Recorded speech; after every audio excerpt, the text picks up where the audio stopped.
Welcome back to another Chalk Talk Thursday.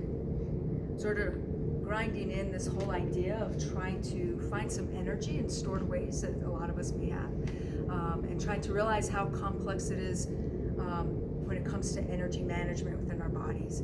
I said that there was a code that I try and crack for patients to try and figure out really how to maximize people's energy. And when I'm talking about energy, I'm talking about the ability to basically use up energy stores. So sometimes that's, in the form of our fat storage, but it's also trying to maximize the energy to have optimal brain health, have optimal physical health, have goals, be motivated. That all takes a certain amount of energy. And there's so many things that can complicate that. And that's really what I do, is I try and dig up through that complexity with patients, because everybody's problems I can figure out has some root cause at an energy level.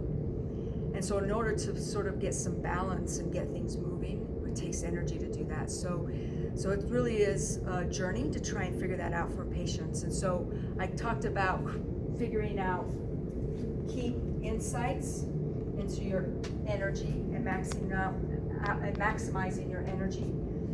Insights I use is like the code when I'm trying to when I'm thinking about a patient. The first I is insulin, N is neurotransmitters or our nervous system. S is stress, inflammation. We talked last time about the gut and how we can do a quick fiber test to check your gut to see how healthy your bugs are, because bugs talk to and balance out our biochemistry within our body. Hormones is another big one, as well as toxins. And today, really, I want to point out the more complex one, or one of the complex ones, which is the neurotransmitters, because it sort of eludes us. What the heck is a neurotransmitter? A neurotransmitter is basically chemistry in our brain. It's how our brain is going to communicate to our body. We know that it's a component of our emotional health, but it really does play into this energy. And I'm going to talk about, there's two of them that are really important. One is dopamine, and the other one is serotonin. But today I'm not going to talk about serotonin so much. I'm going to focus in on dopamine, because they're two different neurotransmitters. I talk about dopamine because I pay attention to this for folks like yourself who come in and really are struggling to get started. So just to get started, it takes energy, but it takes dopamine as well as energy. So dopamine is the go get it, go get 'em. It is the motivator. It is the motivator. It's to go do something. It's also future oriented. It starts planning. It sets up goals, and it's able to chase those. And when people are coming in, it's so difficult to start when you feel so behind, to think about, how am I going to get the energy to even get started on this health journey? So I do start thinking about dopamine early on for patients to see where they fall on the dopamine scale. Dopamine is like a Goldilocks chemical. Too much of it's not good, not enough of it's not good. And so it runs this bell-shaped curve where the optimal dopamine is down the middle. That's how we function. That's how we, when our dopamine is right down the middle.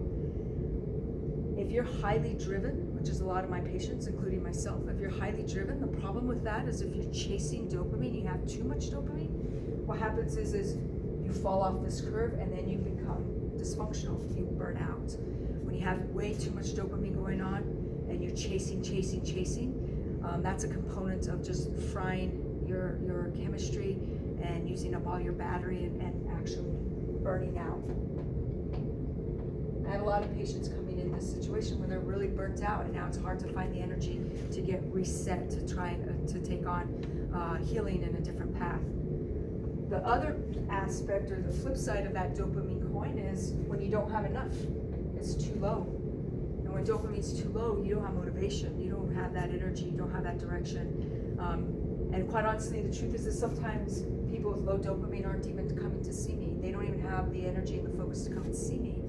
And then those who finally get in to see me and we're realizing this, then I'm sort of realizing, wow, I can't really start off anywhere until I sort of build that up so that you can have the energy and the direction to keep up on this journey. So this is a very important measurement, and a very important idea is having motivation, having the energy behind that, and having the balanced biochemistry that's going to help us meet those goals. But then realizing that sometimes we have to be right down the middle with this dopamine. Too much of it's going to burn us out. Too little of it is really not going to get us very far.